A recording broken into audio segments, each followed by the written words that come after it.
राम स्वरूप तुम्हार बचन अगोचर बुद्धि पर, अविगत अकथ अपार, नेति नेति जेहि निगम कहे। हे राम, आपका स्वरूप वाणी का विषय नहीं है, अनुभव का विषय है, अगोचर इंद्रियों का विषय नहीं है, और बुद्धि से परे है। वेद भी जिसको नेति नेति कहते हैं वह आपका स्वरूप है।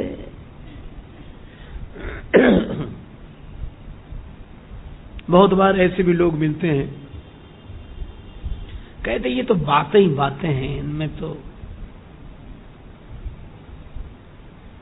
कुछ सार तो समझ में आता नहीं। देखो, एक बार स्वामी राम तीर्थ जी महाराज बैठे हुए थे, उनके शिष्य टहरी नरेश आए, प्रणाम किया, आशीर्वाद लेकर बैठ गए।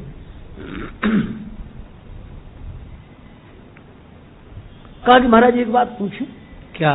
बोले आप कहते हो मेरा राम मुझ में, मैं राम में हूं, वो सर्वत्र है, सब उसमें ही है, वो सब में समाया हुआ है, और ऐसे। तो बोले यह सचमुच है भी कि केवल कल्पना कर ली, या मन से ही ऐसे कहते हो?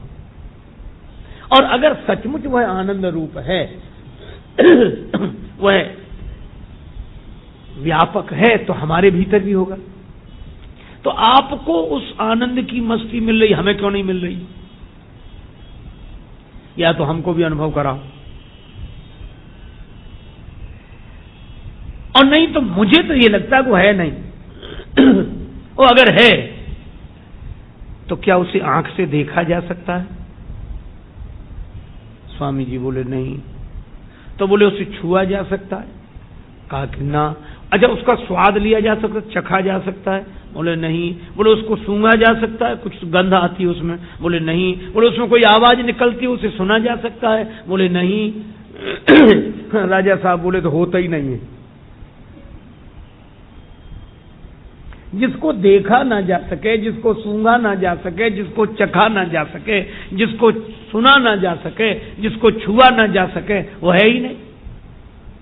उसके होने का फिर क्या प्रमाण है?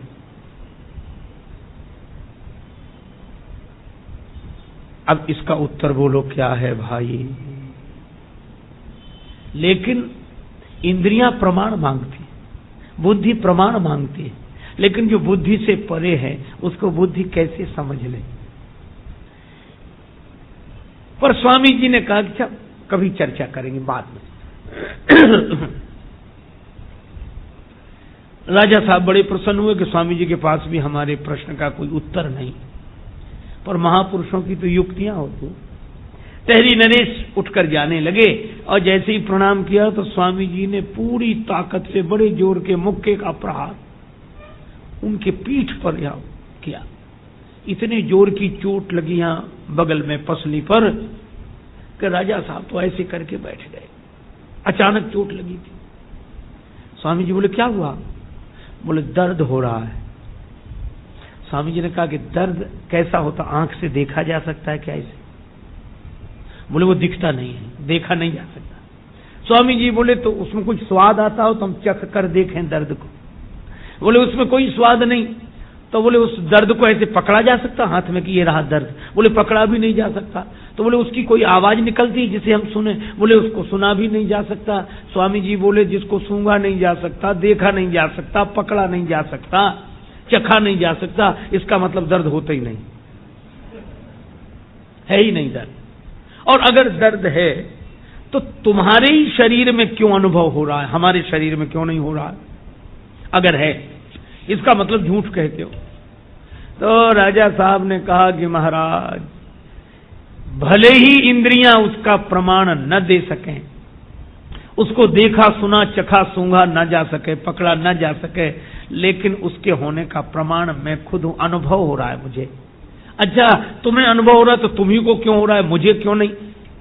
बोले स्वामी जी कैसी बात करते हो, चोट मुझे लगी है, आपको कैसे अनुभव हो जाएगा? ये अनुभव उसी को होता है जिसे चोट लगती है।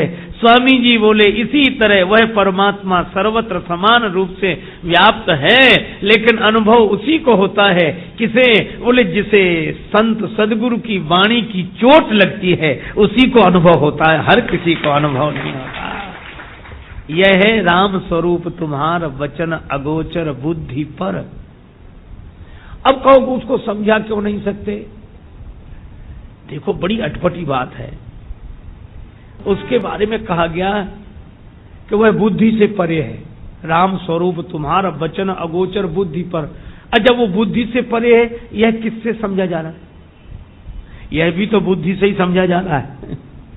जो बुद्धि से परे है उसको बुद्धि से समझा जा रहा है। इसीलिए ज्ञानी जन कहते हैं मति न लखे ते ही मति लखे। बुद्धि उसी को देखती है जिसे बुद्धि नहीं देख सकती। इसका अर्थ क्या है? का ज्ञान के द्वारा पवित्र हुई बुद्धि उसको देख सकती है। तो आप कहेंगे कि जब बुद्धि में वह समाया ही नहीं है, बुद्धि उसको समा नहीं सकती, तो बुद्धि में दिखाई कैसे देता है? आइए स्वामी बैठिए। देखो इसको ऐसे समझें आप कि जैसे हम लोग दर्पण में चेहरा देखते हैं, दर्पण में, तो अब विचार यह करना क्या सचमुच दर्पण में चेहरा है? नहीं है ना। पर दर्पण के अलावा चेहरा देखने का उपाय कोई और है क्या?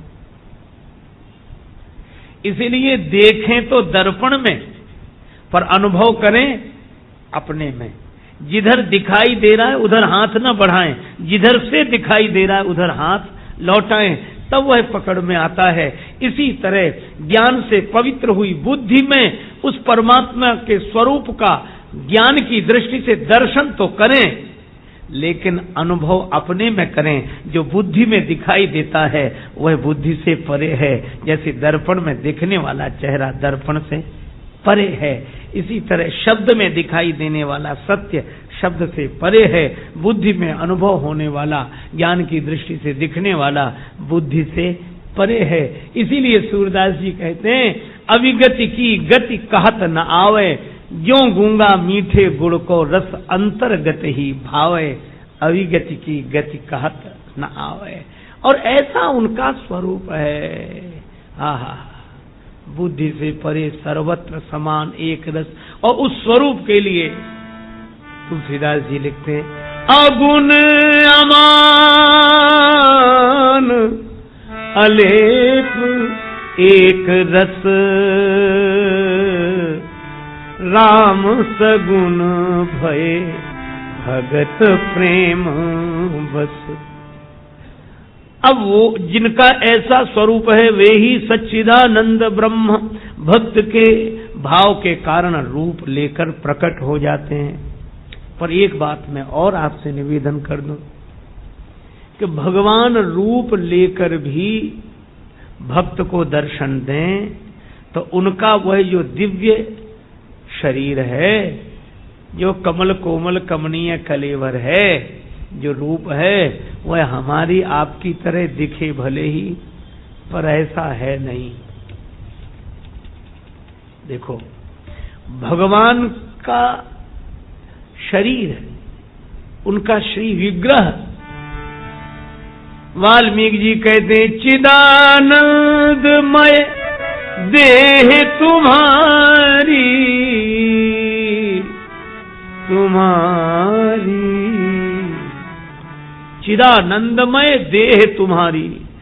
भगवान तो शरीर से भी सच्चिदानंद है, चिदानंद है। हम लोग स्वरूप से सच्चिदानंद हैं, शरीर से नहीं, पर भगवान शरीर से भी।